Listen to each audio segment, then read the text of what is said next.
forrozão, na pegada do vaqueiro, falando de amor, falochente, rapaz. Nem pense em me dizer que não, cê não vai brincar com esse coração que bate sempre falando o seu nome aqui dentro do peito. Vou fazer de tudo pra te ver feliz. Bolé de Vema é música, cinema, teatro, literatura, e a nossa loucura ainda é a mesma. Colé de Vema, colé de Vema.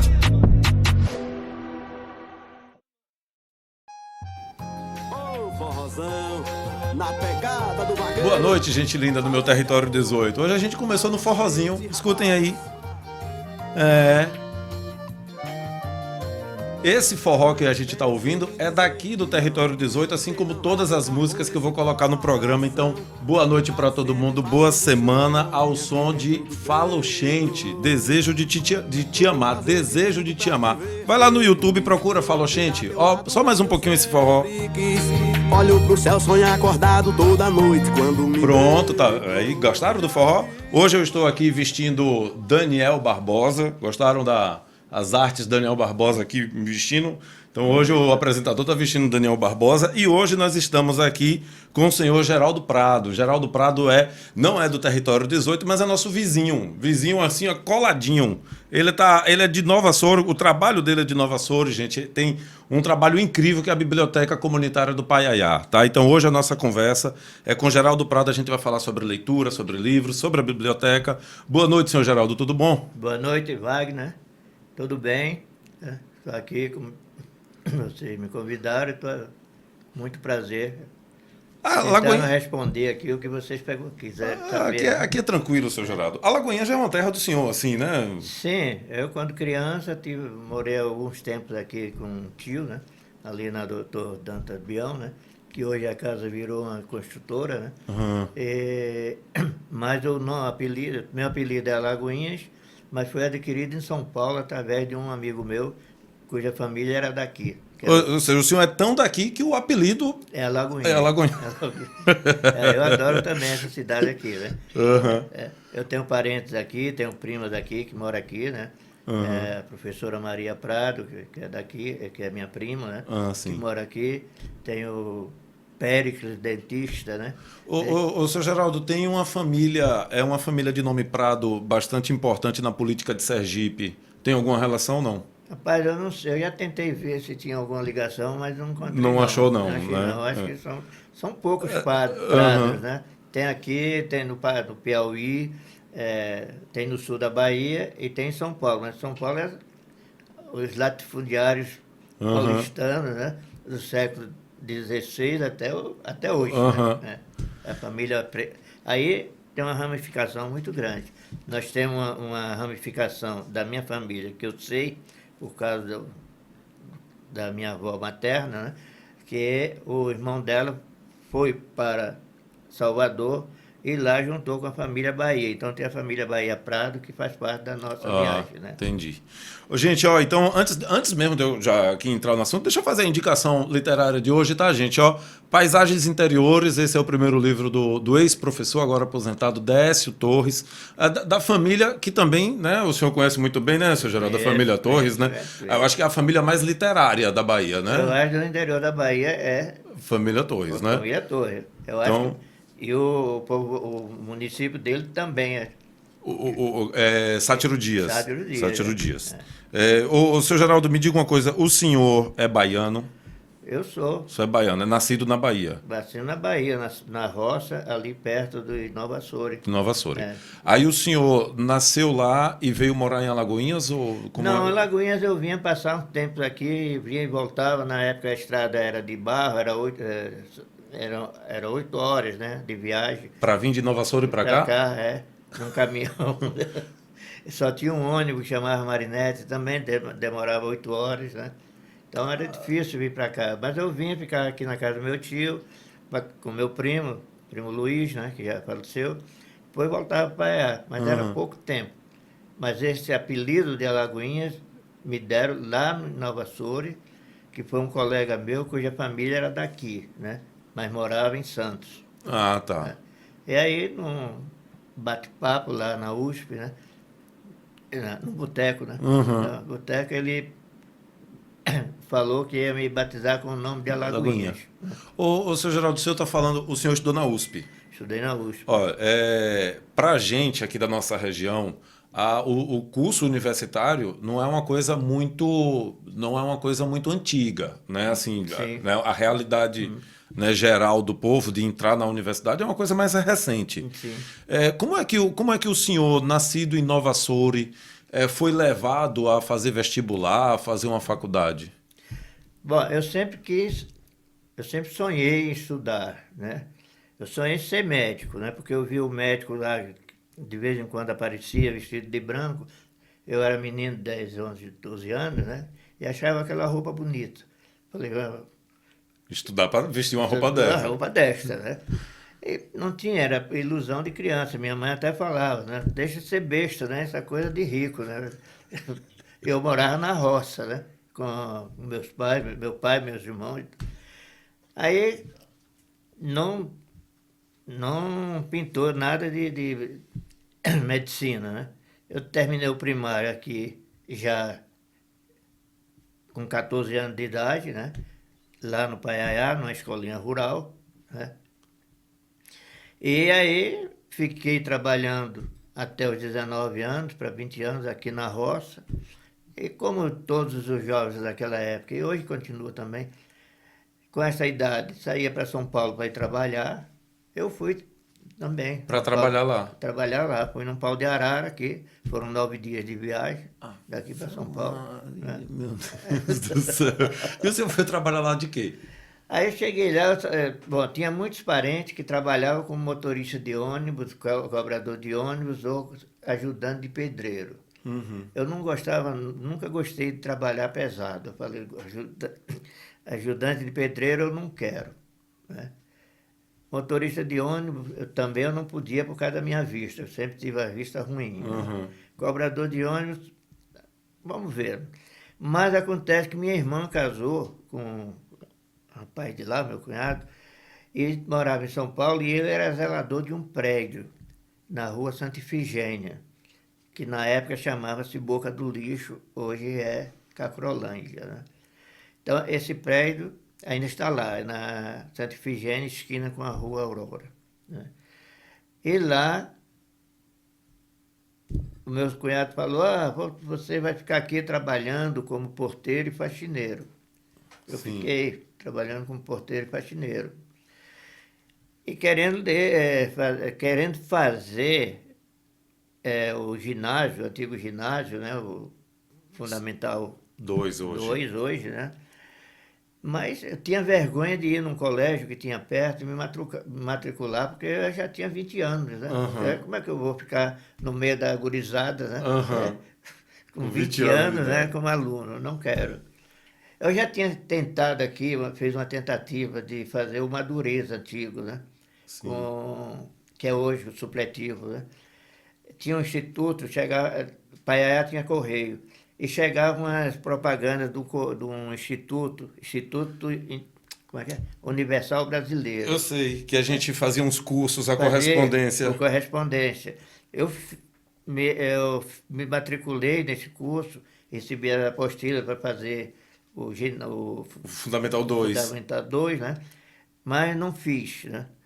Também fiz um curso de técnico de rádio, também não adiantou nada neste instituto.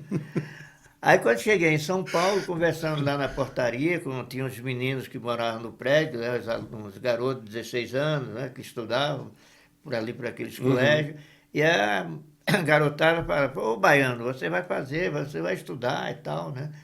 E um era filho de uma professora, né? Eu falei, mas estudar como? Como é que eu vou estudar aqui? Eu não tenho nem salário aqui. Não. Aí ele falou, vou falar com minha mãe, né? Ela vai dar um jeito. Falou com a mãe dele, e a mãe dele deu uma carta para ir num curso de Madureza, né? Curso de Madureza Souza Diniz, falar com o dono, que é o doutor Souza Diniz, para me dar, seria uma bolsa de estudo hoje. Né? E ele me deu, eu fui fazer. Eu peguei a apostila, eu tenho até hoje essa apostila, eu fui, aí tinha que fazer a decoreba, né? Fiz o curso com ele, nas horas vagas eu ia para lá, era perto, né? Perto de onde eu trabalhava e morava, porque eu morava na casa dos elevadores, né? Lá em cima, né? Sim. Tomava banho frio, que não tinha banho quente naquela época. Banho frio no inverno de no São inverno Paulo. de São Paulo, né? Aí eu fiz, né? Antes dos 21 anos já estava com o Fundamental 2. Né? Passei. Porque na época os exames eram feitos nos colégios estaduais. Né? Aí era um edital, a gente fazia, passei. 11 matérias. Decorei tudo, passei, tá. Tive o certificado. Aí já saí, já deixei de trabalhar como porteiro. Entendi. E já fui ser office boy. Segura. Vou pedir duas coisas. Wagner, não perde a referência para Sim, sim. Porque você está falando para ele, não está saindo o microfone. Ah, tá. Aqui tá saindo bem aqui? Tá, aí tá. Ele tá reclamando aqui do meu. E se o senhor puder não fazer isso... Ah, sim, é verdade. Tá tudo certo? 2, 1, foi. Aí o senhor foi trabalhar de motoboy. Não existia. Office boy. Office boy.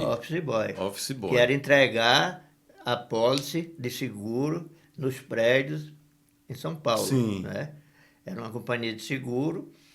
Aí eu fiquei lá trabalhando, fiz o teste, né? Fiz a entrevista com a senhora lá. Foi aprovado, fiquei trabalhando lá. Aí sim, aí eu já estava trabalhando, já recebi um salário mínimo da época, né? Que era 21 mil cruzeiro velho, né? Aí Isso era que época? Foi em 1961 para 62. E quando é que o senhor termina o curso na USP? 60 e quantos? Não, demorou. O curso da USP eu entrei em 66 em orientais, português chinês, porque foi o que tinha menos candidatos, só tinha 30 vagas, só tinha um candidato que era eu. Né? Eu entrei no vestibular, né? Fui bem classificado, passei em primeiro lugar. Parabéns, né? Nunca é tarde. Não tinha nenhum concorrente também. Sim. Era eu sozinho. Tá valendo, não importa. Então, o senhor entrou no curso de nível superior em pleno regime militar. Em pleno regime militar. Aí eu já não trabalhava mais como office boy. Eu trabalhava numa fábrica em Osasco. Era metalúrgico, né? Tem uma semelhança com certa pessoa do cenário político nacional. Ele sai do Nordeste. Ele é mais novo, Mas tem a semelhança, sim. O senhor já está servido, está tudo bem aí com o senhor? Tudo bem. Agora é a minha vez de pedir, porque já fiquei com a garganta seca e eu quero ouvir essa história, porque tem uma história de que o senhor veio de lá com livros já. Então eu vou pedir aqui para a produção, a minha aqui eu vou pedir número 11, produção. Então a mão da produção vai me servir aqui com o número 11. Tá? E aí eu quero que o senhor, enquanto a produção vai me servir aqui, seu Geraldo, eu quero que o senhor me diga o seguinte. O senhor fez o curso, né, lá na USP. Sim. E como é que era, já que o contexto era dos militares no poder, como é que foi para o senhor dentro da USP? Teve agitação, o senhor se envolveu? Como é que foi esse momento? Eu me enquadrei muito bem. Inclusive, dentro da USP, com os colegas, não tinha o racismo, né? O preconceito de ser baiano, como tinha fora da USP, né? Sim. Que era muito forte o preconceito de baiano em São Paulo. Até hoje ainda tem, né? Baiano é qualquer coisa. Aliás, de Minas para cima é tudo Bahia, né? Em São Paulo. E na USP eu nunca tive esse preconceito, né? Dentro da USP. Sim. Né? Aí eu fiz o curso, né? Pergunta. Não, a questão do movimento. Porque naquela época, o Partido Comunista que existia foi posto em clandestino, foi decretado como clandestino, né? Foi proibido. 64, E aí começam a aparecer grupos, né? Menores. Né? Foi o Partidão, como a gente chamava, Isso. Era um grupo, não era a minha área, né? Não era a minha praia, né? A minha praia era mais os independentes, né? Sim. Eu tinha muita ligação assim com o grupo, né? Que era mais pró-Cuba do que pró-Rússia, né? Entendi, Né? entendi. Então, Se inspiravam mais em Guevara e Fidel. Guevara e Fidel eram nossos heróis, né? Naquela época. Não só meu, né? Mas toda a juventude daquela época, mais ou menos de 18 aos 30 anos, os nossos heróis eram Fidel E Guevara. e Che Guevara, né? E a partir daí comecei a ler muita coisa sobre política, né? Sim. Autores, né? Movimento dos Trabalhadores, Movimento dos né? Trabalhadores e tal, né? Não eram os sem terra, mas eram os boias frias Sim, chamados, né? sim. Então, a partir daí me engajei nesse movimento e nas assembleias estudantis, né? Que eram muito. A USP, na época, era uma parte no centro da cidade, né? Na rua Maria Antônia, em frente ao Mackenzie, que era a oposição a gente. Né? Eu sei que teve, inclusive, teve uma briga, Foi né? uma briga, De tiro foi e tudo. exatamente no dia do meu aniversário, 28 de julho. Mentira. Foi de 28 de julho. Eu vou abrir um jogo que eu nunca abri. Por favor, já estou honrado já. Eu morava no CRUSP, quando entrei na USP, né, fui morar no CRUSP, Conjunto Residencial da USP, né? Sim. E lá era o foco, né, da gente, né? Eu acho que a maioria dos alunos de esquerda da USP morava lá, né? Quem era de fora, né? Quem era de fora, o CRUSP pegava o pessoal que era de fora, ou Sim. do interior, Ou né? de outras... Ou de outros estados, né? E lá a gente tinha uma boa movimentação, nós tínhamos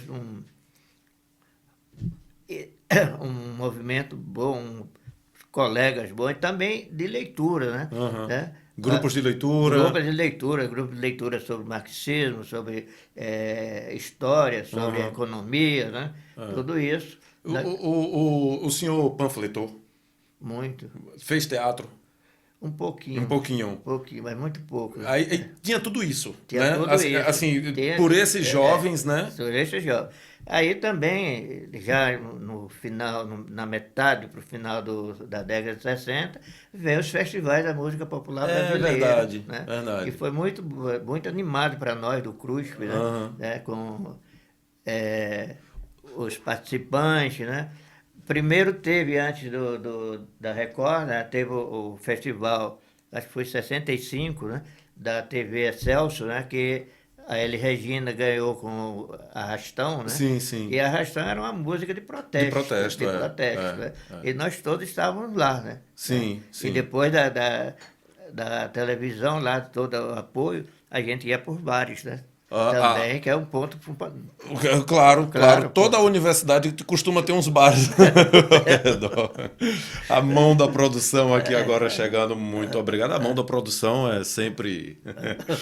Ô, seu Geraldo, mas o senhor, assim, a gente sempre tem uma memória, né, muito traumática, né, por conta da repressão do que era oposição ao governo, Sim. né?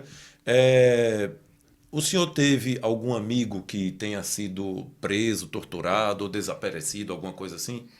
Daquela época lá, estudante? Teve vários. Inclusive, a primeira pessoa que morreu, né, foi assassinado pela polícia, né, em São Paulo, né?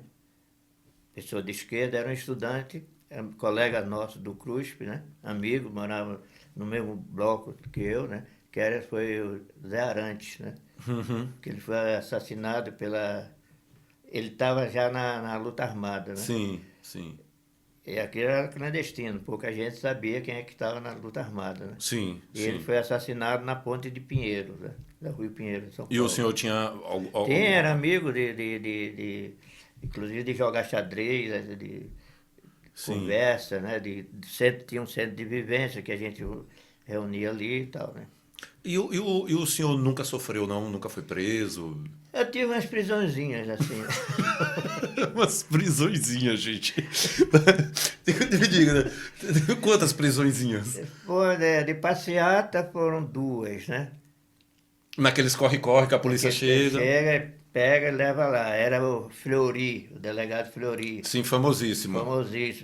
Famosíssimo torturador.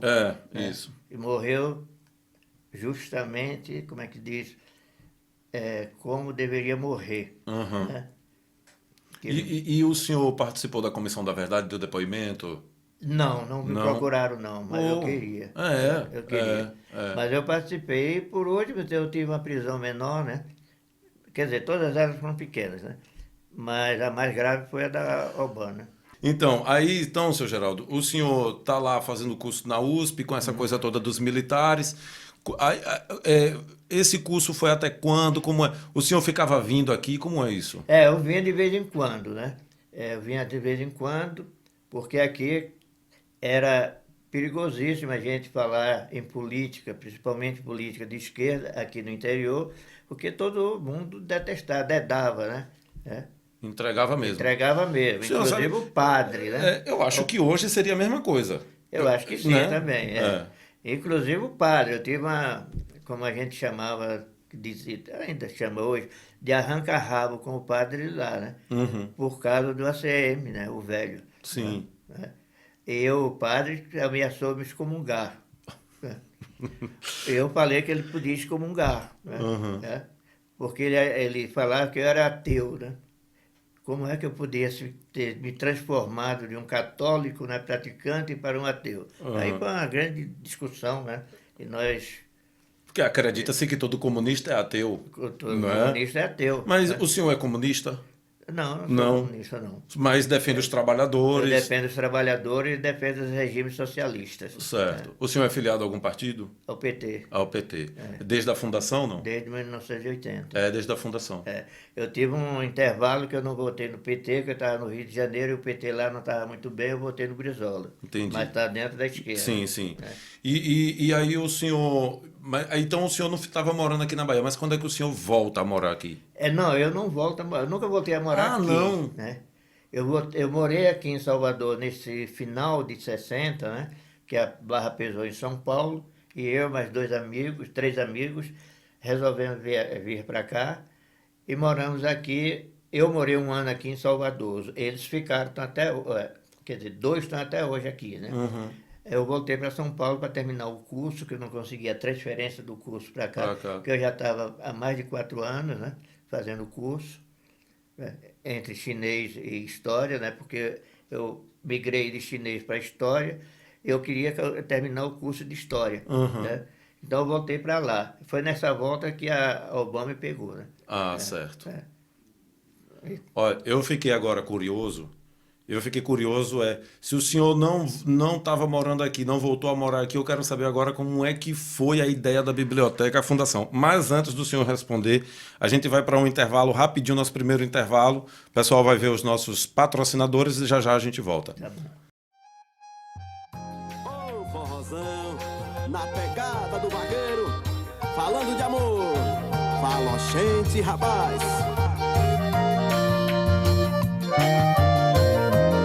Nem pense em me dizer que não, cê não vai brincar com esse coração que bate sempre falando o seu nome aqui dentro do peito. Vou fazer de tudo pra te ver feliz, uma vida a teu lado é o que eu sempre quis. Olho pro céu, sonho acordado toda noite quando me deito. Então estamos de volta, gente bonita do meu território 18, continuando o nosso bate-papo aqui com Geraldo Prado, ele que é presidente da Associação Comunitária Biblioteca do Paiaiá. Atenção agora que a gente vai falar agora da biblioteca. Eu estava aqui dizendo que eu estou curioso, seu Geraldo, como é que foi a ideia, né, se o senhor não estava morando aqui, como é que foi a ideia de fazer uma biblioteca cá no Paiaiá, na terra natal? Fazer uma introduçãozinha sobre isso. Eu sempre gostei, adorei quando cheguei em São Paulo e sempre comprei livros, né? Porque aqui na Bahia, no Paiaiá, na realidade eu tinha lido 2 livros, que eu já falei em alguns lugares, foi um presente da mãe da Ivete Sangalo. Ela não foi minha professora, mas ela me deu um livro ruim, né? Mas me deu, né? Que é Na Sombra do Arco-Íris, do Malbatã, né? Sim. E o outro livro que eu li, que esse eu gostei, foi de uma professora de Ribeira do Pombal, que dava aula no Paiaiá, também não foi minha professora, e deu um livro que eu gostei, que chamava Através do Brasil, do Olavo Bilac e...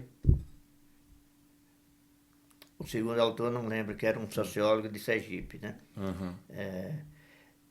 Então eu tinha esses 2 livros, e mais uma vez que eu fui à Bahia, a Salvador, também ainda com 14 anos, que minha mãe me deu um dinheiro para eu comprar um texto no Bonfim, e eu comprei um livro, né, que era chamado, e levei uma surra por causa disso, que era chamado O Mestre dos Mestres, que era um manual de cartas, principalmente cartas amorosas, né. Então eram os 3 livros que eu tinha, que levei para São Paulo. E lá fui comprando livros. Então, perdi livros também, porque quando a polícia chegava na casa, levava tudo que tinha. Mas continuei a comprar livros, né? Eu fui para o Rio de Janeiro, né? Saí de São Paulo, fui para o Rio de Janeiro, né? Aí tem uma longa história de São Paulo, né? De comprar livro no sebo e tal, né? E no Rio de Janeiro continuei comprando livro. Aí já estava super lotado de livros, né? Meu apartamento, morava num apartamento de 2 quartos, né? Já tinha me separado da mulher, da dinamarquesa, me casei, né? Casei até no Paiaiá, né? E aí chegou uma hora que eu tinha os 2 quartos da minha casa, tinha livro na cozinha, tinha livro... Virou um apartamento de livros. De livro, né? Uma biblioteca. Você estava morando dentro. Dentro de uma biblioteca, né? E já tinha alugado mais 2 salas no Rio de Janeiro, né? 2 salas grandes, né? Aí eu resolvi dar uma folga desses livros. Na época eu já estava dando aula no Instituto Brasileiro de Informação em Ciência e Tecnologia, convênio com a Universidade Federal do Rio de Janeiro, né? Eu fui até a UFRJ, né? E ofereci lá na biblioteca do Centro de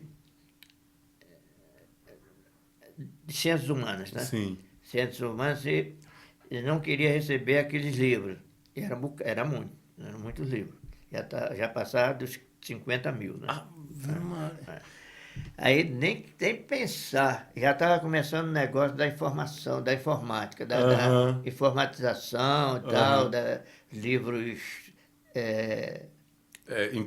digitais, livros livros digitais, tal. A moça lá da biblioteca falou, não, professor, de jeito nenhum, nós queremos esvaziar aqui a biblioteca também, né? Aí fiquei com aquilo na cabeça. Foi à Biblioteca Nacional, de jeito nenhum, a Biblioteca Nacional estava abarrotada de livros. Eu fui aonde? Foi à Biblioteca Nacional, aí fui no sebo, falei, vou vender esses livros para o sebo. Aí fui a alguns sebos que eu conhecia lá, que conheço, perguntei, levei alguns livros, inclusive livros que eu já tinha comprado lá, eles queriam pagar 10 centavos, mas não vendo.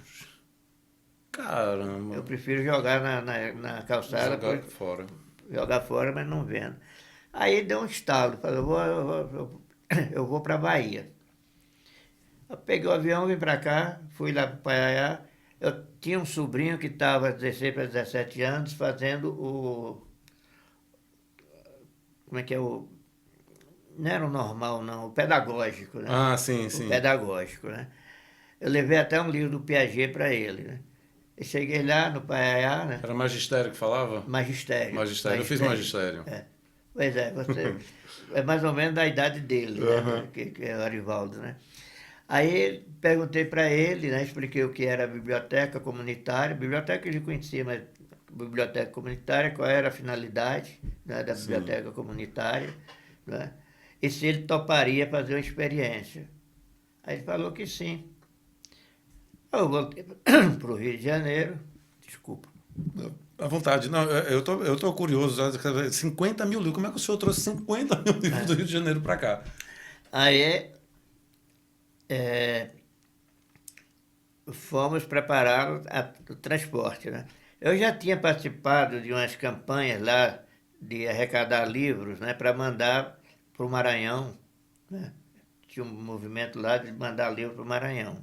E a Itapemirim estava fazendo isso grátis, né? Ah, tá. Aí eu falei, bom, agora é hora de chegar, em vez do Maranhão, vai para o Paiaiá.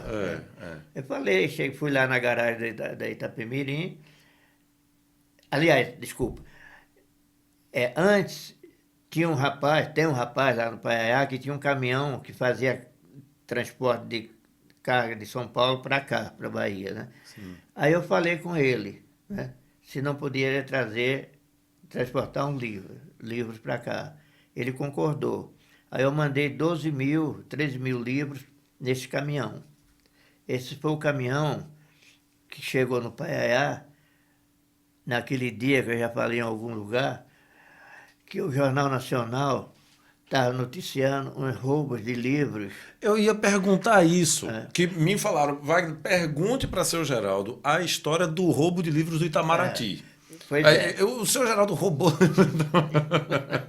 O seu Geraldo roubou livros do Itamaraty. Como é essa história? Teve esse roubo de livros do Itamaraty, também da Unirio, né? Mas principalmente do Itamaraty, né? Que foi noticiado pelo Jornal Nacional. Como é que é o nome? Era aquele jornalista do Sérgio Chapelin, Cid Moreira. Cid Moreira, né? Que estava anunciando, né? Aí o Zé do Bode, né? Pegou os livros lá e trouxe para cá. No dia que o Zé chegou aqui com o caminhão, aqui no Paiaiá, né? Na hora que ele estava parado lá com o caminhão, de noite, deu essa notícia. Paiaiá tem 3 ruas, né? É igual aquele cabaré mineiro do Drummond, né? A rua de cima e a rua de baixo. Do meio. Aí tinha uma senhora lá, que é ainda parente, né? Não vou falar aqui no ar, não. Mas ela estava saindo da igreja, né? Passou lá na casa vizinha e viu os livros. Aí... Ligou uma coisa a outra. Ligou uma coisa a outra. E saiu falando aí no povoado para algumas Zé pessoas. do Bode chegou com o livro roubado do Itamaraty. Que era meu. Zé não tinha nada a ver com isso, mas eu que tinha roubado. Né? Aí pegou essa história. Foi isso, né? Então, foi o primeiro carregamento. Segundo, terceiro e quarto carregamento foi Itapemirim, né? Fez graxa. Depois eu fiz outro transporte, mais 2 vezes, com o caminhão do Ministério do Desenvolvimento Agrícola, né? Sim. Que era até aquele deputado aqui da Bahia, que era o ministro do PT, esqueci o nome dele. Aí teve muitos envios pelo correio também, né? Aí eu pagando, né? E aí foi juntando. Foi juntando. Hoje tem uma média de 130 mil por aí. 130 mil? Mas está desorganizado. Está desorganizado. Eu tenho que mandar aqui uns abraços aqui, seu Geraldo. Inclusive um que aqui foi assim, bem especial para o senhor, tá? Que, não esqueça, Tonho do Paiaiá. Sim, meu amigo. Meu amigo, falou. Disse, tenho até que perguntar aqui uma coisa para o senhor, daqui a pouco eu pergunto. Mas deixa eu mandar aqui Marion e Elizabeth Vitória. Elizabeth Vitória, inclusive, também é uma youtuber, tá, gente? Acompanha ela lá de Rio Real. Ana Gonçalves, aqui de Alagoinhas, Arielman Pérola, todo mundo está acompanhando a gente. Eu estou falando aqui os nomes das pessoas que também estão né, mandando comentário lá no YouTube e tudo mais. Marcelo Pereira, que está em São Paulo, acompanhando a gente em São Paulo. Osana Santos, Agnaldo Dantas, de Salgadalha, que mandou uma força para a gente. E Nayara Homem, aqui nossa Nayara está em Maputo, tá, gente? Capital de Moçambique, lá na África. Beleza. Abraço para todos eles. A gente está fazendo agora audiência estrangeira, né? Que bom. Seu Geraldo, me diz assim, a biblioteca começou com esse nome? Começou, quando eu cheguei com os primeiros livros, né? Eu falei para o Arivaldo, Vadinho, que vamos botar um nome, né? Vamos escolher um nome. Né? Qual o nome? Biblioteca do Paiaiá? Mas vamos homenagear alguém daqui, né? Eu tinha essa tia minha, né? Que foi uma tia que ela, com menos de 1 ano de alfabetização, ela dava aula de alfabetização à noite, na Luz do Candeeiro, lá no Paiaiá, para o pessoal, né? Aprender, pelo menos assinar um nome, ou para votar, claro que no candidato que mandava votar, né? Ou para ir para São Paulo, né? Que precisava assinar alguma coisa. Né? Então ela tinha esse trabalho, ela tinha trabalho junto à igreja, ela tinha uma farmáciazinha, uma lojinha, ela atendia aquelas pessoas assim, urgentes, era uma liderança local, né? Aí nós resolvemos fazer uma reunião na escola municipal, lá do Paiaiá, chamamos a comunidade, né, para discutir isso aí. Olha, vocês acham que deve abrir uma biblioteca aqui, uma biblioteca comunitária? A biblioteca comunitária é uma biblioteca para a comunidade, aqui da comunidade, né? O ideal é que a comunidade também colabore, né? Colabore com o trabalho e tal. E tinha um movimento lá, um grupo de jovens chamado Amigo da Paz, né? Esse grupo integrou na biblioteca. Olha o nome. Aí eu falei, olha, eu não gostaria que fosse o nome de pessoas vivas, nem fora daqui. Acho que deveria ser daqui, do município, aqui da região, mas uma liderança daqui, né? Não de fora. E de preferência que não fosse nem nome de padre religioso, nem nome de militar. Né? Claro. Já ia cortando. Né? Mesmo assim não adiantou não. Aí veio os papeizinhos, né, com sugestão de nome. Antônio Carlos Magalhães, Roberto da Globo. Roberto Marinho. Roberto Marinho, né?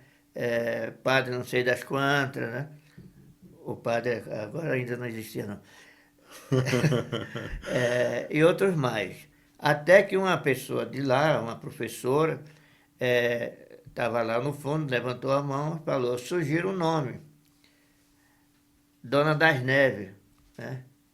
Dá o nome a Dona das Neves. E aí fez um discurso, a professora fez um discurso muito bom, né?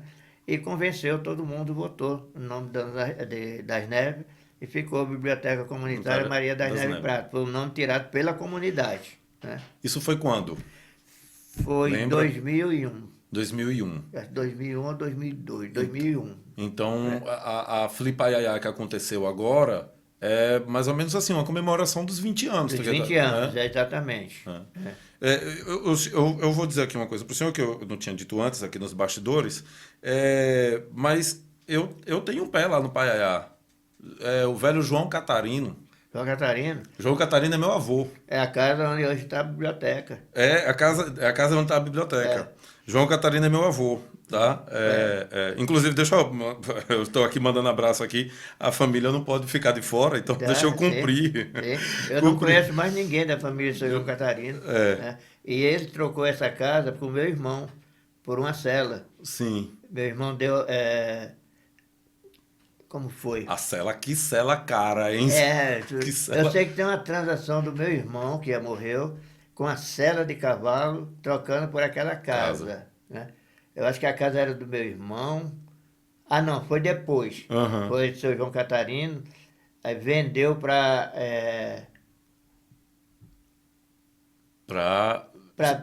Como é que chama?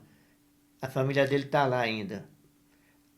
Da família do Sereno, né? Manuel Sereno. E o Manuel Sereno trocou esta casa com meu irmão por uma cela. Aí teve outras transações.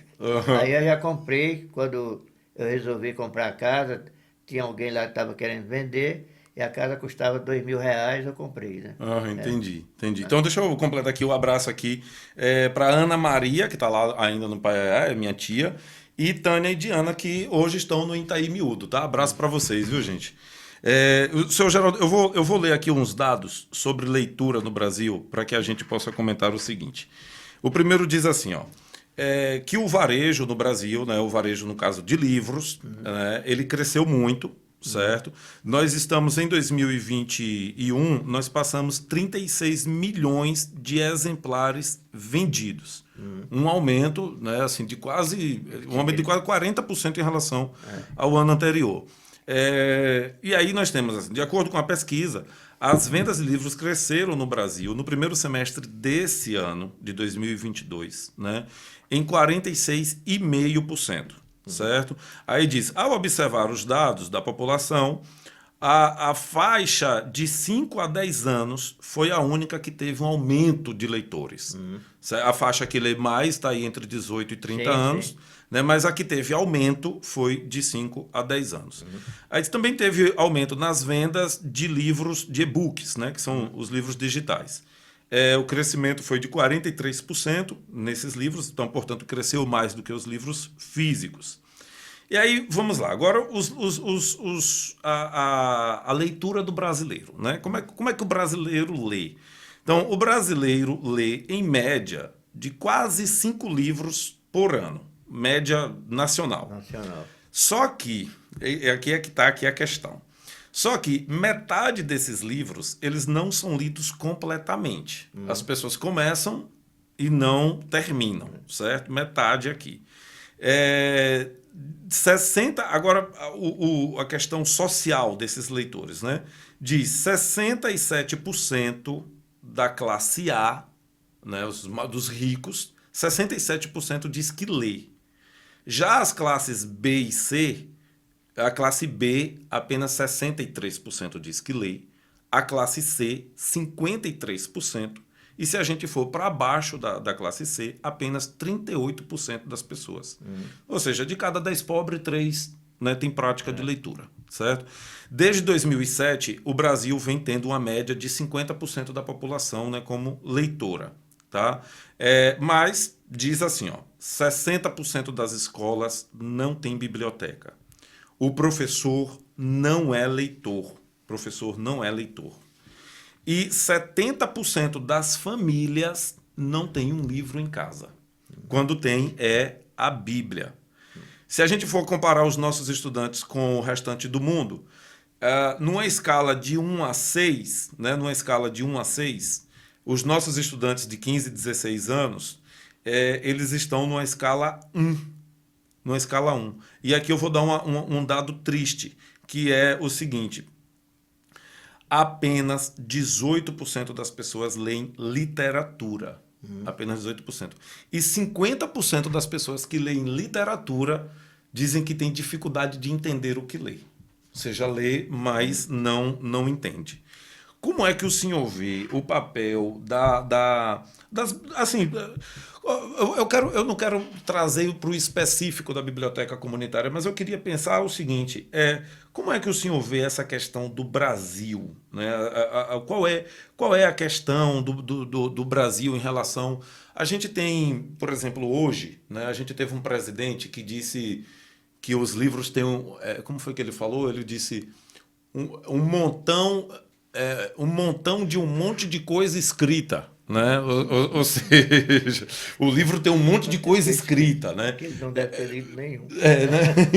Então, assim, como é que o senhor vê hoje esse contexto nacional do brasileiro que não atinge, né, essa média de leitura e dentro desse contexto de governo mesmo? Sim. Só uma pergunta. Essa pesquisa, eu desconheci essa pesquisa, essa ISA especificamente. Conheço outros, né? Inclusive que daquele livro, né? A Leitura no Brasil. Sim. Né? Eu não sei se essa pesquisa é baseada naquele livro, né? Eu acho que, bom, a pesquisa a gente não pode duvidar, que tem metodologia científica... Só para eu dar o crédito, eu estou falando da Retratos da Leitura no Brasil. Retrato. Né? Então esses dados que eu dei aqui, eu fiquei assim, 50% dos brasileiros são leitores, né? Mas se 50% dos brasileiros são leitores, como é que apenas 3 de cada 10 casas de pobre tem livro? Né? Então teria que ter em 5 casas, né? Sim. Então muita gente depende de biblioteca de escola, de biblioteca municipal. Como é que o senhor vê, então, esses dados? Eu discordo um pouco desses dados aqui da pesquisa, né? Embora eu respeite a pesquisa, mas pela minha experiência com esta pesquisa, uma pesquisa que eu fiz no Nordeste, né? Em 40 municípios do Maranhão até Bahia, sertão, né? Dá para mostrar que o brasileiro... O resultado da minha pesquisa era diferente deste da pesquisa aí que é apresentado, né?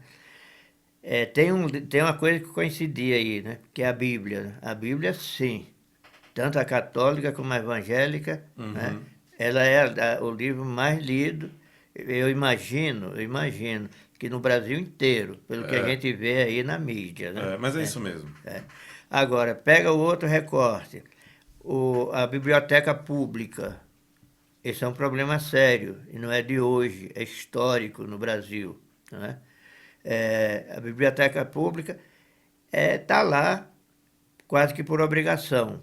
Hoje tem poucas bibliotecas funcionando. Né? Quando o governo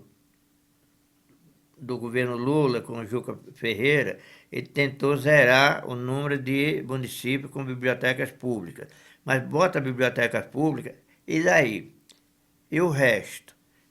E a pessoa para tomar conta? E a bibliotecária? Bibliotecária, mesmo que fosse uma professora. Né? Cadê a capacitação dessa professora para orientar a leitura para as crianças?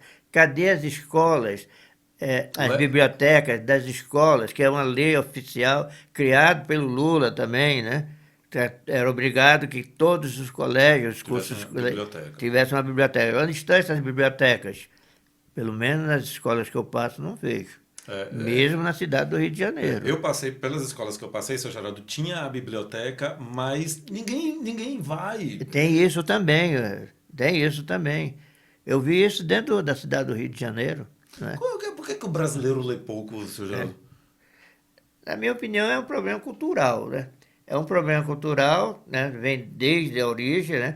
E aí é agravado mais na modernidade, né? Com os meios de comunicação, que entretenimento, também né? Entretenimento, né? Que tira a ideia da leitura, né? A vontade da leitura, que é muito mais fácil assistir um filminho na televisão do que ler um livrinho de como é que chama, de Zorro, né? Sim, verdade. Uma historinha em quadrinho. Olha, o senhor falou assim que é tão cultural. Eu lancei 2 livros, né, no espaço de, eu acho que menos de 2 anos, né? E é lógico que as primeiras pessoas que adquiriram os meus livros foram meus amigos, a quem eu agradeço muito, tá, gente? Muito obrigado mesmo. Mas aí o que acontece? Aí passa assim 2, 3 meses, aí eu revejo aquela pessoa, aí eu pergunto, e aí, o que achou do livro? Não li. Eu até faço minha culpa, porque estou com esse livro aqui do Décio e não li ainda. Mas é isso, né? Eu acho que é isso. Não é que... eu estava pensando no negócio, né? Que os professores não são leitores. Mas não são todos, não quero generalizar. Tem professores, principalmente agora com esses professores jovens, a gente vê, eu tiro pela minha família, que o Arivaldo, né, virou professor também, que ele fez letras, né, em Paripiranga, e agora terminou a Ciência da Informação e está fazendo mestrado nessa área de Ciência da Informação, que ele gosta muito. Ele está dando aula, a gente discute muito a matéria, né, os livros que ele manda ler, e parece que a galerinha lá que ele dá aula, né, para o 2º grau, para o médio, né, está lendo pouco. E tem outros colegas dele, né, homens e mulheres, jovens, né, que estão fazendo essa tentativa de leitura. Né, mas ainda é muito pouco. O senhor ia falando que o senhor mesmo fez uma pesquisa aqui em zonas rurais, interiores do Nordeste. Qual foi o retrato que o senhor viu assim da leitura? O retrato da leitura que eu vi nesse recorte que eu fiz do Maranhão até aqui, Sertão da Bahia, né? Terminou aqui no município Nova Açores, Cipó. Não, foi Nova Açores concluído. Né? Diverso totalmente, porque as pessoas leem muito pouco. Naquela época que eu fiz, há uns 15 anos atrás, ou menos, tinha o item, né, sobre os professores. Você via que os professores não tinham, daquela época, né, não tinha muito interesse na leitura. Se tem a pergunta para a secretária de Educação, né, eu vi que a maioria das secretárias de Educação, até eu tive uma discussão com uma delas, não vou falar o nome não, Euclides da Cunha, na época, que era a esposa do prefeito, secretária da Educação, e ela falava que esse negócio de educação, de leitura do povo, era coisa de bobagem, era coisa de petista. Né? Ou seja, o povo não precisa ler? O povo não precisa ler, né? Agora, deixa eu fazer essa pergunta para o senhor, seu Geraldo. Qual é realmente a real importância do ato de ler? Por que a gente cobra tanto que as pessoas, né, leiam? A pergunta não é não é fácil não, mas vou tentar. Não é porque eu sou viciado na leitura, me viciei, eu gosto de ler, toda noite eu leio e tal, né? Mas eu acho que a leitura é a leitura, né, tem várias formas de leitura, né? Quando eu falo leitura, eu estou baseado na pedagogia do Paulo Freire, né? De ler o mundo, né? De ler o mundo, né? Nesse sentido. Não é por ser um romance que você não pode fazer essa leitura. Claro que pode, né? O romance de ficção, ela está dando a visão de mundo, né? Você sabe, você é professor, você é escritor, né? Então, eu acho que é muito importante isso aí, porque você cria uma visão crítica, você tem para o mundo, né? Você não aceita o mundo assim, Como ele veio. Você como ele chegou, o veio, mundo de está mão aqui, que a gente né? está aqui, vamos só, né, viver sem questionar, né? Então a leitura é para transformar o mundo. A leitura, para mim, é para transformar o mundo. Eu não vou ficar só no Paulo Freire, que o coitado é massacrado aqui no Brasil, né? É, aqui no Brasil, né? Fora do Brasil, ele é queridíssimo, né? Eu também uso muito uma socióloga, antropóloga francesa, que é Michelle Petit, né? Você deve conhecer, né? Ela tem um trabalho muito bom, inclusive, com a leitura de jovens, né? Nas periferias dos grandes centros das cidades, lá não, aqui na América Latina, na Colômbia, que tem um trabalho com leitura muito bom, né? Aí entra a questão da biblioteca comunitária, a biblioteca escolar, né? E é uma leitura crítica, Sim. né? Uma leitura crítica, a leitura dos jovens. Esse livro dela é muito bom, que eu acho. Ela faz essa pesquisa na periferia de Paris, com jovens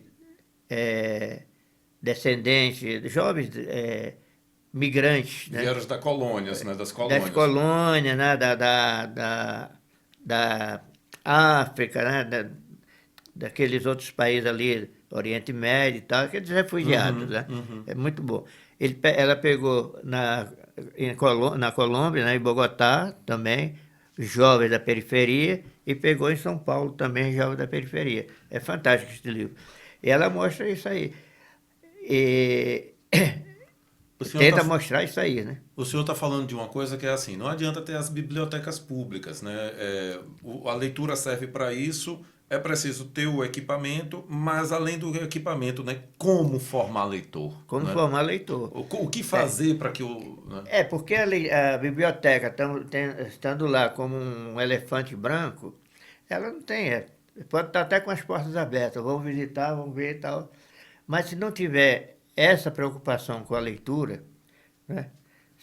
O que a biblioteca tem que fazer, seu Geraldo, para que as pessoas, né, queiram ir lá? Aí tem que ter uma política de atração, né, da biblioteca, levar as crianças a começar a educar com as crianças. Fazer campanhas. Fazer campanha, né? Você não vai doutrinar uma criança, né? Não vai. Mas você vai formando essa criança. Vai formando o gosto, Vai pelo menos. formando o gosto. Aí vai para a adolescência, vai aprofundando. Seu Geraldo, eu vou dizer uma coisa assim, ó. O pai que não sabe ler, mas, né, ele quer incentivar o filho dele a ler, mas ele não sabe ler. É uma boa sugestão ele ter o livro dentro de casa mesmo que ele não leia? É bom, é uma boa sugestão, mas será que ele tem condições de ter esse livro em casa? Boa. Boa. É. E aí agora o que fazer? Eu lembro que aqui no Brasil a gente teve um Vale Cultura.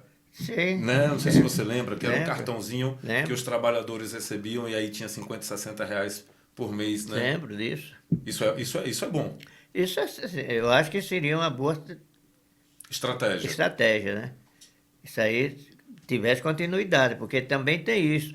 Tem algumas experiências legais aqui no Brasil, mesmo em gestão de política de direito, né? Que são boas, né? Sim. Mas não tem Não tem continuidade. Né? Seu Geraldo, a gente vai para o último intervalo e agora, quando a gente voltar, o senhor vai falar das ações da Biblioteca do Paiaiá, certo? Que a gente já falou sobre a sua história, já falou sobre leitura no Brasil. Então, meu povo, vamos ver aí as atrações da Agenda Cultural do Território 18 e a gente já volta para encerrar aqui com o Geraldo Prado falando sobre as ações da Biblioteca do Paiaiá. Até já. É na pegada do vaqueiro, é valor, gente, rapaz. Já fiz a nossa casinha lá no pé da serra. Vai virar paraíso um pedacinho de terra quando você morar comigo vier. O par de aliança eu já comprei, tá bem guardadinho. Se o seu pai for bravo... E aí, gente, tudo certo? Voltamos aqui agora para encerrar o nosso papo com o Geraldo Prado. E aí eu quero começar aqui o terceiro bloco dizendo o seguinte: seu Geraldo, das 10 capitais mais leitoras do Brasil, nós temos 7, tirando Florianópolis, tirando Curitiba e São Paulo, as outras todas estão no Norte e Nordeste. Né? João Pessoa é a primeira, Manaus é a terceira, depois vem Belém, Teresina em sexta, São Luís, Aracaju, Salvador. O Nordeste lê mais, então, do que o restante do país? Pela pesquisa, sim. Mas o senhor não viu isso? Eu não vi isso na minha pesquisa, não. Pode ser que a minha metodologia esteja errada. Eu só fazer uma observação aqui. A Paraíba eu conheço bem. A Paraíba até que eu concordo, né? Porque a Paraíba tem um trabalho muito bom de grupos lá, não só da Universidade da Paraíba, que é muito atuante no interior, né? Eu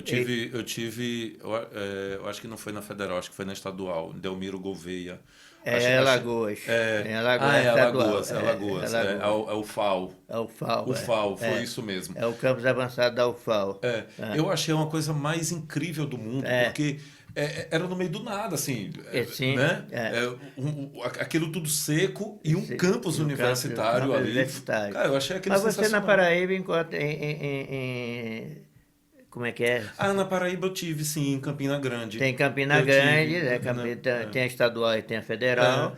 E tem Sumé, que é mais quente do que Delmiro Gouveia. Deve fazer uns 100 graus ali. Dizem, não sei quem foi que não lembro agora quem lançou essa hipótese de que talvez o brasileiro lesse menos porque a gente estava nos trópicos, né? Porque aqui era muito quente. Isso é teoria do Gilberto Freire. É verdade. Não tem nada a ver, né, seu Geraldo? Não tem nada a ver, não tem nada a ver. Agora, falando da Paraíba, eu considero, a Paraíba é um estado que tem um trabalho muito sério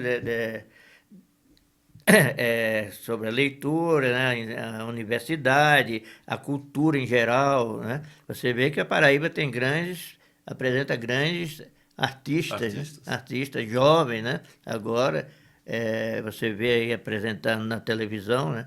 Artistas jovens paraibanos. E isso aí a universidade tem um papel fundamental, né? Sim. Como a Paraíba é um estado pequeno, né? Ele teve o mérito, aí eu vou falar o nome de uma pessoa que eu gosto muito, que foi meu chefe também, né? Mas não é por isso não que eu não sou puxa-saco de chefe, não.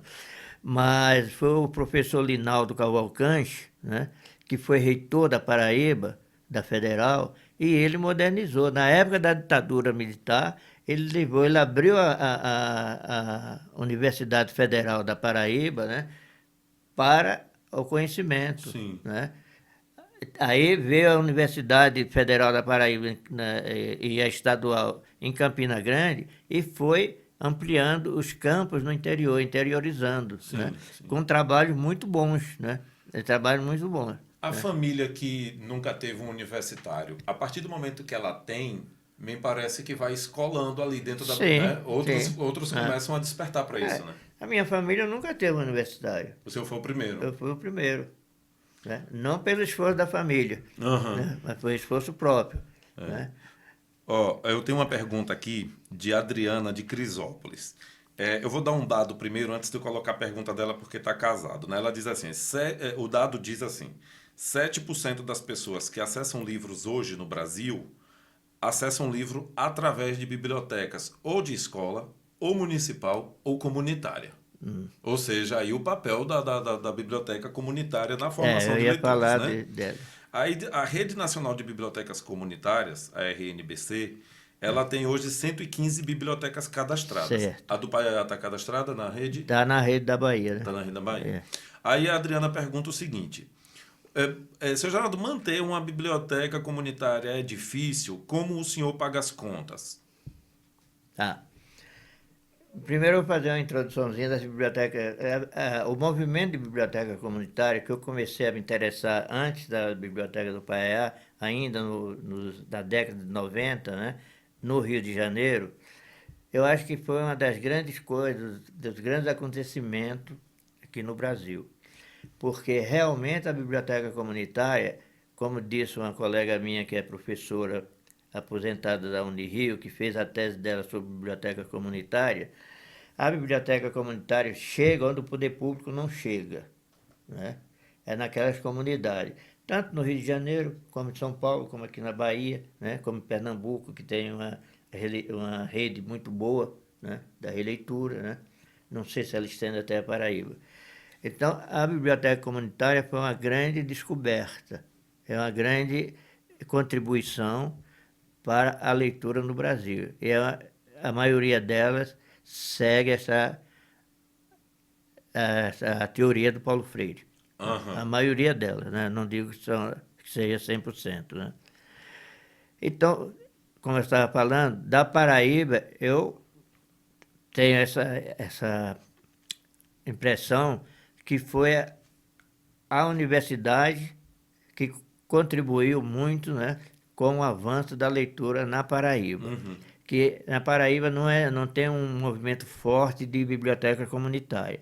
Mas em Pernambuco, aqui na Bahia, em São Paulo, onde está centralizada a Rede Nacional de Biblioteca Comunitária, que é um trabalho seríssimo que eles fazem, né, muito bom, eu acho que quem contribuiu aí, eu não vou chutar um percentual aí, mais de 60%, foi a biblioteca comunitária. Uhum. A biblioteca pública, na cidade de São Paulo, ela funciona mais ou menos. Uhum. Talvez seja a cidade...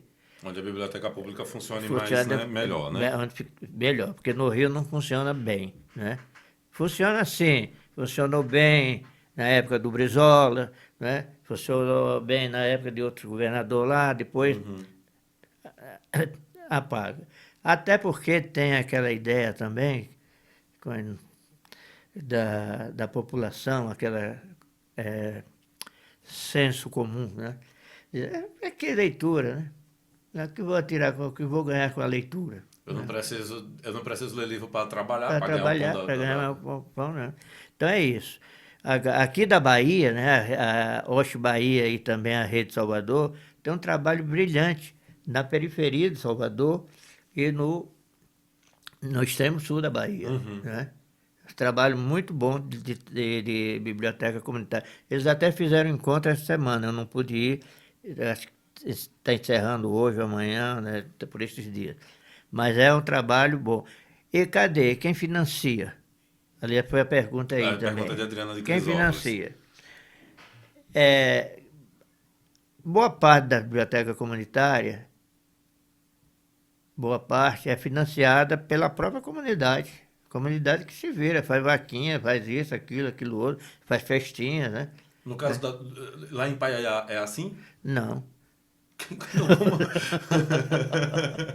Então, como é então que o senhor paga? Porque tem que pagar luz, tem que pagar água. Infelizmente, a nossa comunidade lá não despertou muito para esse apoio. Né? Uhum. Eles dão assim a colaboração, né? Sim. Mas aí a despesa lá do Paiaiá, aí 100% É o senhor? sai do meu bolso, né? Não. Do meu salário de professor aposentado. Caramba, senhor. Agora, na época dos eventos, a comunidade se mobiliza um pouco, né?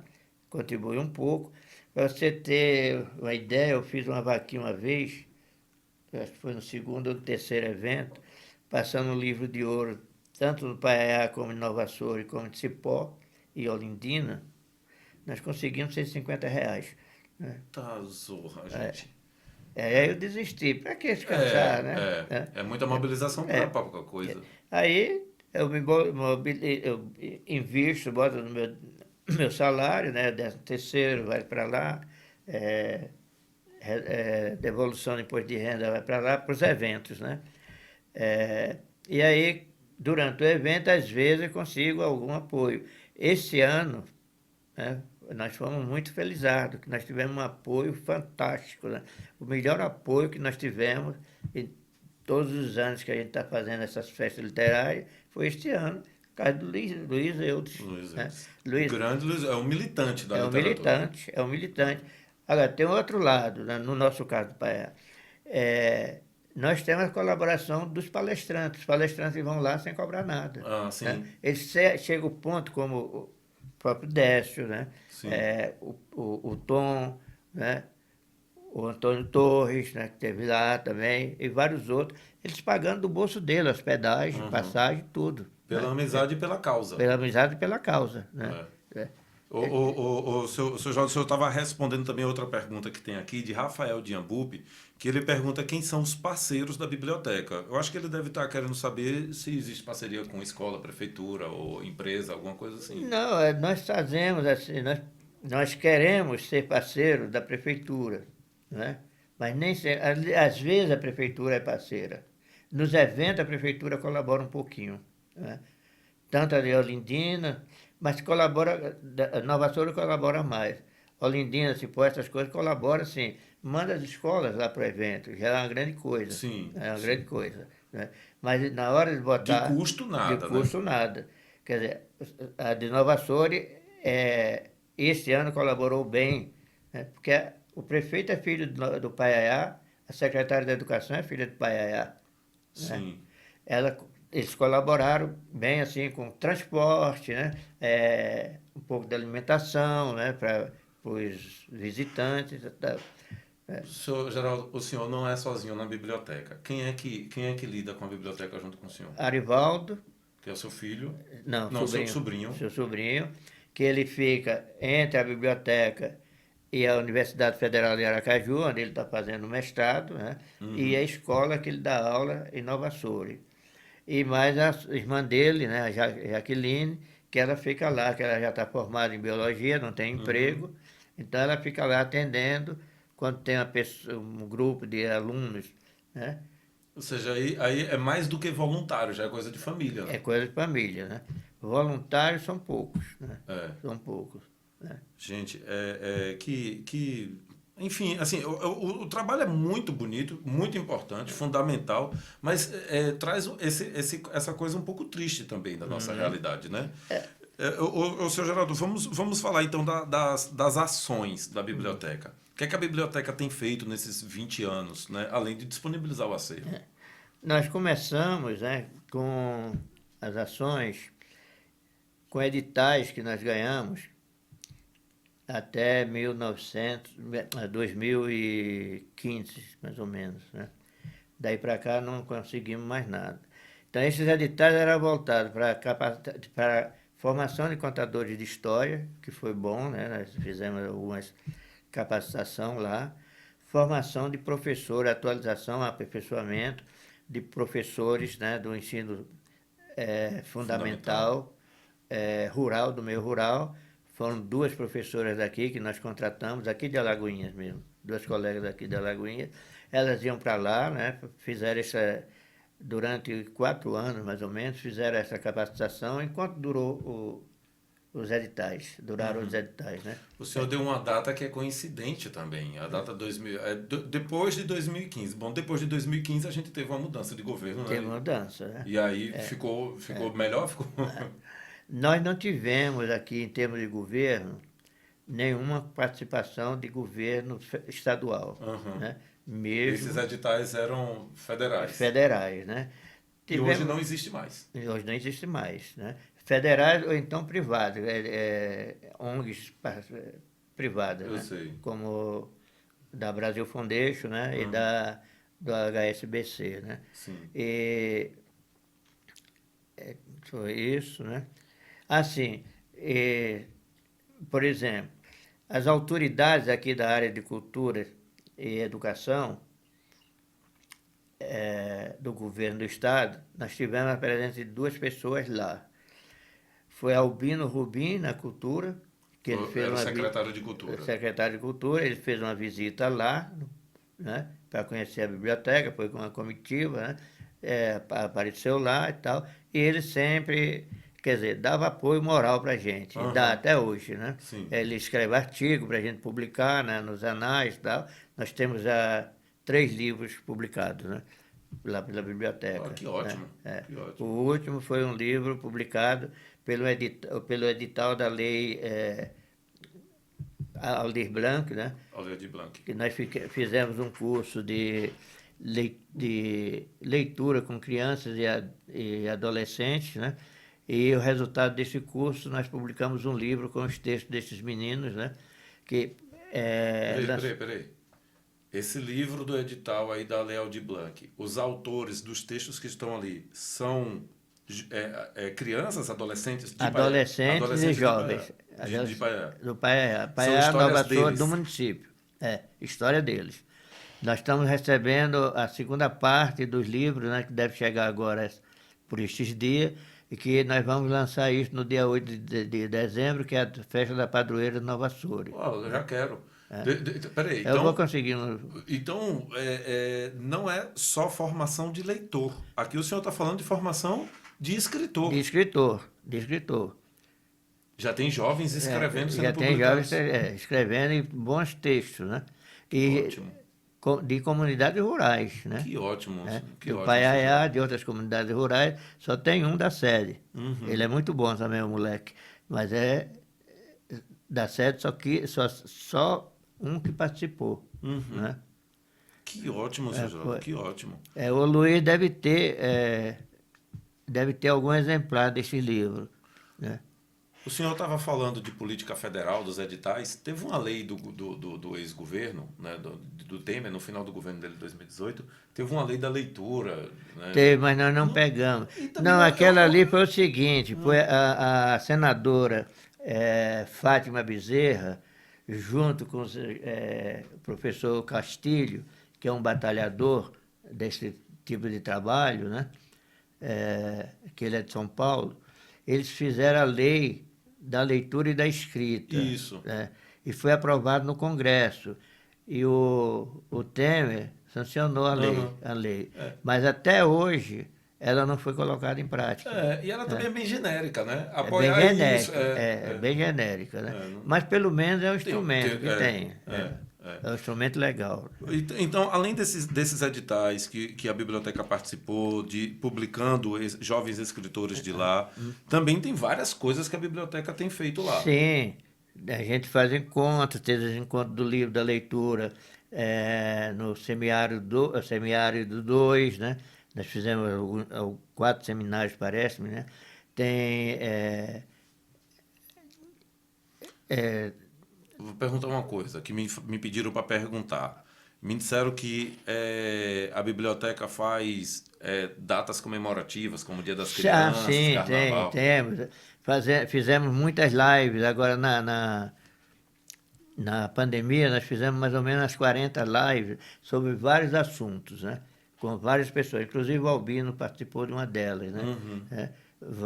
A Lígia Chiappini também participou. Então, nós fizemos... A tecnologia facilitou muito isso, né? Então, live, tudo, encontros. Oficinas, né? De contação de história, oficina de leitura, né? E visitas constantes, né? Eu não digo constante, mas... Visitas às escolas. Visitas às escolas à biblioteca, né? Com orientação lá, a pessoa marca a visita, a gente vai lá, leva as crianças... Olha a biblioteca, pega o livro, a gente explica. Eles leem lá na sala de leitura, que tem uma parte de biblioteca infantil que eu comecei a comprar, tem bastante livro. Mas essas oficinas não são só de leitura. Me disseram que tem oficinas de outras coisas, de xadrez, sim, de fotografia. Nós criamos lá a escolinha de xadrez, mas ela foi bem até um determinado tempo, depois a garotada não quis mais. Né? Como teve também de pintura. Né? As meninas gostavam de fazer a pintura, porque os meninos ainda têm um preconceito de fazer pintura. Né? Mas aí elas estão paradas, né? Mas eu pretendo retomar essa atividade, porque eu acho muito legal, né? E é muito estimulante para a criançada, né? Tem mais? Tem exibir filmes? Ah, sim, filme a gente passava, depois da pandemia não passamos mais, mas passava muito filmes comuns, né? Por exemplo, Narradores de Javé. Sim, sim, sim. Eles adoravam aquele filme, e era projetado em frente à biblioteca, com telão. Sim. Né? O pessoal leva a sua cadeira de casa e ficava assistindo o filme. Eu ia perguntar sobre a Feira Literária, né? A Feira Literária da Paiaiá. Já aconteceu quantas edições? Vai acontecer? A Feira Literária é um desdobramento dos encontros de livros, leitura e inclusão social no semiárido. Né? Nós fizemos 4 encontros destes. Nenhum destes, no último, já entrou com a Feira Literária. E nós fizemos até agora a 3ª Feira Literária, a primeira nacional e as 2 segundas, a segunda e a terceira, internacional. Internacional porque tem a colaboração de pessoas de outros países, né? Este ano teve de Moçambique e da Alemanha e do Uruguai, né? Que sensacional, Palestrante. sensacional. Free Paiaiá Internacional. Paiaiá Internacional. Legal, seu Geraldo. Mas esses contatos são os contatos que o senhor já tem de longa data? Sim. Menos do Uruguai, né, que foi um contato recente, através de uma amiga minha que está na Alemanha, né, que ela fez o contato, esse meu contato, com esse rapaz do Uruguai. Né. Aconteceram 3, né? 3 feiras. 3. Em que espaço de tempo, de uma para outra? Era para ser de 2 em 2 anos, mas teve acumulada 2 no começo, depois uma passou 2 anos. Acumularam 2 no começo, 2 anos seguidos, depois uma que demorou mais um tempo. 2 anos, certo. Mas vai ter ainda? A ideia é que tenha, né? Agora eu tenho, o que eu preciso fazer, se eu tiver fôlego, é conseguir apoio, né? Porque não dá para eu manter isso aí. A gente já está pedindo apoio, né, meu povo? A gente já está aqui pedindo apoio. Atenção, senhores empresários, comerciantes da região, prefeituras da região, por favor, né? A gente trouxe, na verdade, a Biblioteca do Paiaiá muito também por conta disso, viu, seu Geraldo? Eu agradeço muito. Ô, seu Geraldo, agora para a gente encerrar aqui o nosso bate-papo, né? Porque senão a gente vai lá o dia todo, mas aqui para a gente encerrar, eu quero que o senhor me diga assim, eu vou perguntar aqui 3, 4 coisas e o senhor vai, né, responder assim pontualmente. Quais são as principais dificuldades da biblioteca? Primeiro é dinheiro. Pronto. Né? Ou seja, eu tenho um amigo que diz assim, Geraldo, onde dinheiro chega e não resolve é porque chegou pouco. Chegou pouco. E lá não chega nenhum. Lá não tem chegado nenhum. É a principal dificuldade, né? É a principal, né? Como é que o senhor avalia o trabalho da biblioteca nesses 20 anos? Eu acho positivo. Eu acho positivo. Para um lugar que não tinha nada assim nesse sentido, né? Certo? E mudou, né? Paiaiá virou internacional. E o senhor tem dimensionado assim a formação de leitores e escritores, assim, quantas pessoas? Não sei como é que o senhor mede isso. Não, leitores assim pelo grupo de leitores, né? Pela frequência nas festas, né, literárias. No dia a dia é pouco. É pouco. Né? No dia a dia é pouco. Diminuiu muito depois que o prefeito mudou o Fundamental 2 do Paiaiá para a sede. Lá em Paiaiá não tem mais o Fundamental 2? Não. Tem que levar eles de ônibus, né? Tem que levar de ônibus, porque quando tinha, era muito interessante, eu adorava aquilo lá, né? Tem uns vídeos, inclusive, na internet que mostram isso. Dava intervalo, a garotada saía correndo. Ia na biblioteca. E ficava lá na seção de infantil, hoje está grande, eu sempre compro mais também. Eles ficavam lá, eles pegavam, eles tiravam lá, iam ler, depois eles botavam lá, era deles. Né? Agora eles não têm isso, porque são os pequenininhos, ficaram lá só os pequenininhos. Poxa, né? gente. Então caiu muito com isso aí, né? E quando eles chegam da escola, de Nova Soura, quando eles voltam, eles chegam cansados. Quer almoçar. Quer almoçar, Aí, sabe como é que é garoto, né? Adolescente, né? Vão querer, prefere jogar bola do que ficar numa biblioteca. Alguns deles vão para a biblioteca ainda, né? Esse acervo que o senhor disse, alguém falou assim, parece que parece que é o maior acervo de biblioteca comunitária do mundo. É verdade isso? Quem fez isso, quem deu essa... Como é que chama isso? Esse dado. Quem deu esse dado foi a visita da professora Valnice Galvão, da USP, né? Lá num seminário que nós fizemos sobre Antônio Conselheiro e Euclides da Cunha, já há muito tempo, né? E ela olhou, né? Olhou, andou por lá, andou por dentro e tal, né? E ela falou essa frase, né? Primeiro ela disse, é o Tesouro do Sertão, né? E é a maior biblioteca comunitária do mundo em comunidade rural, né? Ainda tem uma especificação aí. Comunidade rural, né? Aí eu fui verificar. Na época eu conheci um rapaz no Rio de Janeiro, que era do Jornal do Brasil, que ele gostava muito de trabalhar com um livro, eu esqueci o nome dele, ele morreu. Eu conversando com ele foi verificar também pelo jornal, confirmou, né?